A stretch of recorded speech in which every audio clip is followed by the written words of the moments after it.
So this is going to be a re-upload from a month or so ago, where I ranked the Manchester United youth prospects, giving them a rating out of 20. I'll probably have to do at least 2 more videos covering the rest of the United youth prospects, so let me know in the comments which players you want me to cover in the next video. But before I get into the individual players in this video, let me quickly explain my rating system. So it's 1 to 20 like Football Manager, 10 is an average Premier League squad player, let's say Thomas Souček at West Ham, 15 is a Champions League knockout round starter, someone like Vitinha if we are sticking with central midfielders, 16 is the elite level, I'd say Federico Valverde, 11 is going to be an average Premier League starter, let's say someone like Ryan Yates at Forest, 12 is a more important starter for like a lower table side, maybe Abdoulaye Doucouré, 13 an important starter for a top 8 side, let's say Joel Linton or Elliot Anderson, and 14 is going to be a starter for a side that's competing for the Champions League places. Now I'm not speaking about individual players and individual teams, I'm just saying in general, because obviously I know that Elliot Anderson and Joel Linton are competing for Champions League places this season, but I just mean the general quality level. I'll leave the other numbers for now apart from 9, which would be like an important championship starter, 8 would be a average squad player for a championship team, and then 7 would be like League 1 and below. So now we've got some sort of scale to rate these players. I'll start off with the 2 who I've spoken about most over the past few months, and that is Goodwill Kukonki and Sekou Kone. But before I get into that, a quick reminder, if you do want to check out any cheap, good quality football jerseys, go over to dragonjersey.com. They've got a variety of different retro and current season jerseys, and we'll have the new season jerseys when they do come out in the summer. You can get 10% off if you use code Atlantis at checkout, and you can also get 7 to 12 day delivery time, as well as a 30-day money back guarantee, depending on where you live. But if you do want to check out any of the information before you buy, they have got their WhatsApp and email on the site. So I'll leave it linked in the description and in the comment section below. And remember to use code Atlantis at checkout so you do get a 10% discount for a limited time. So now in terms of current ability coming into senior football,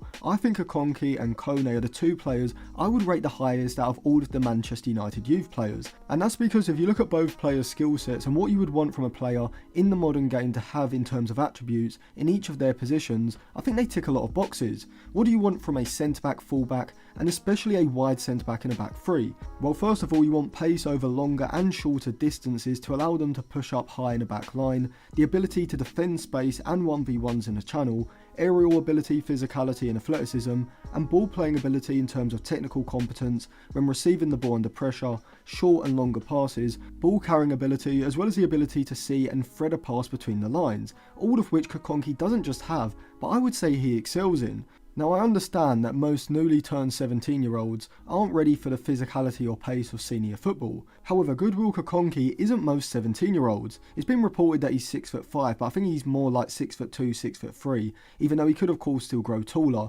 which combined with his body strength and speed across the ground is the ideal build for a wide centre-back. And I think that's why Kukonki reminds me of Bastoni, who's probably the most complete defender in world football at the moment, and Kukonki has a lot of those same traits. And that's why on current ability I'd give Kukonki a 10, just because I can't really give him higher until I've seen him play senior football, but potential ability I'd give him 16, which is where I'd rate Bastoni's current ability. Now Sekou Kone, like Kukonki, specialises in key attributes that central midfielders need in the modern game. First of all, he certainly has the athleticism, reading of the game, aggression and bravery, as when you just watch his first few appearances for the under-21s, you can see how incredibly quick he is in everything he does, whether this is pushing up to apply pressure, to a player receiving the ball with his back to goal, jumping in front of a player to make an interception, racing back on the recovery, to put in a sliding tackle, or screening the back 4, looking to cut off and intercept passes into the forward line. And so from a defensive point of view, Kone is absolutely perfect for an aggressive counter-pressing side. But in possession he's just as valuable, as of all Manchester United central midfielders in the youth team,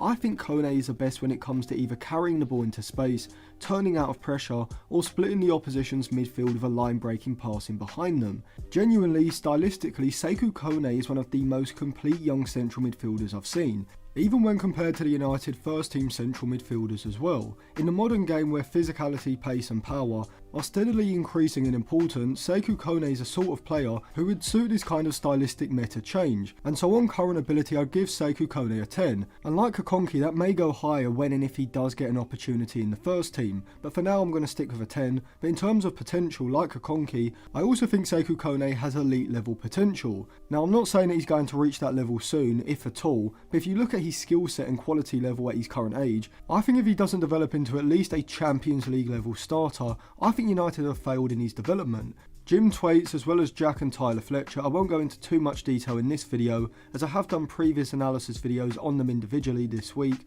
I'll leave both of those linked in the eye above. But in terms of ratings, I gave all three a current ability rating of 8 out of 20, with Tyler Fletcher getting a 13 in terms of potential, Jack Fletcher a 14 and Jim Thwaites a 15. I think all three are hugely talented and I would say at least one of them should be getting some game time in the first team throughout the rest of the year, and I do believe that all three could be good enough for a Champions League level squad within the next 2 to 3 years if developed properly, but I do think Thwaites has the highest potential of the three and the one I would be looking at breaking through and becoming an established starter for United. Harry Amas and Bendito Mentato are two other players from the youth system that I really do like, and I do feel like they may be slightly more ready for first team action than the previous three, which is why on current ability I'd give Amas a 10 and Mentato a 9. Amas strikes me as a highly reliable fullback both in and out of possession. He has a lot of similar qualities to Luke Shaw, being an efficient carrier of the ball into space, quite tidy when it comes to 1 and 2 touch link play in the channel, alongside having the technical ability to break lines with his passes into players ahead, or racing ahead into the final third, looking to deliver a cross or cutback. Now overall, I wouldn't say that Amas has any standout key attributes, but he's a very competent all-rounder, and of course he does need to raise those levels in all areas if he does want to make it to the first team, but I think at this point he needs senior football to be able to do that, and I actually think he'd be ready at the moment to come into United's team as a left wing-back alternative to Dogu, and further down the line I'd also like to see him being trained as a left-sided centre-back as well, which would be adding to his value to the squad by improving his versatility. And so overall I do like Amas. I actually think potential-wise he's probably just a bit below Dogu, maybe slightly below. I'd give Amas probably a 14 and Dogu a 15, but in terms of current ability, because of Amas's age, Dorgu is obviously slightly ahead. I'd give Dorgu a 12 on current ability and Amas a 10, because I do think Amas can come into the Premier League and at least hold his own. However, stylistically, Mentato is a different type of fullback or wingback to Amas. As well as the player signed from Watford over a year ago is more of a traditional fullback, Mentato was a winger who has been converted into a fullback, which stylistically should make him a perfect fit for one of the wingback roles in Amorim's system. Now unlike Amas, Mentato can play on either flank, being not only two-footed, but also capable of either coming on the inside or going down the outside, as well as being a better 1v1 dribbler as well. And this is why I rate Mentato so highly, because once again, from a stylistic point of view, he perfectly fits what you'd want in a wing-back, and if he can refine his output in the final third, Mentato can provide the sort of goal creation and goal scoring that a traditional fullback like Amas will unlikely be able to match. And so that's why, even though I do rate Mentato slightly lower than Amas in terms of current ability, I'd give him a 9 currently. For potential, I do rate him slightly higher at 15. Now Aiden Heaven and Chido Obi-Martin are the two standout young players that United have signed this season, but despite the hype, I don't think either are better prospects than Kukonki or Kone. But just because I don't rate them as high as those two doesn't mean I don't like them. Heaven does remind me of Gabriel, not just in terms of his technique and aesthetic,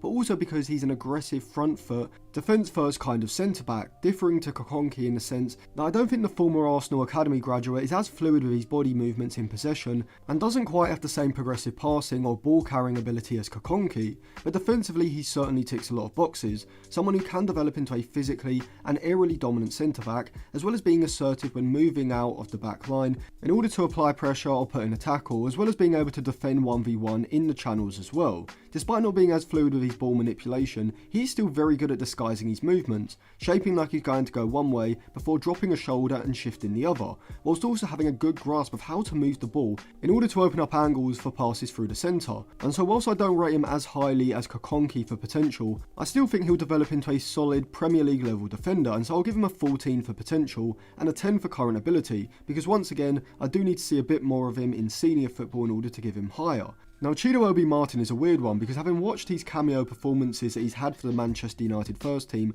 I think it's clear that next season he probably does need a loan, as well as he clearly has the physicality, athleticism and the sheer ability to create his own chances inside of the box. His technical ability outside of the box is still lacking majorly, and that's why in terms of current ability I'd have to put him around 8, which may seem low compared to the other players I've mentioned, but I do think his potential is high, which is why I'd give him a 16. He's only turned 17 this season, so really and truly there shouldn't be much expectation for him even to break into the first team squad consistently next season. He obviously deserves his chance this season just because of the lack of options, but I actually think in the mid to long term, he would benefit more from going on 1 or maybe 2 loans to lesser leagues, maybe the Bundesliga 2 or Ligue 2, somewhere like that where you'd expect him to put up impressive goal scoring numbers, but he can still develop his technical ability and link up play outside of the box, in a system where passes need to go into the centre forward's feet in order to link the attack, because this is how he's going to develop these skills. Because this is a key area that I think every centre forward needs to develop, even to get to Premier League level, let alone to the Champions League or elite level.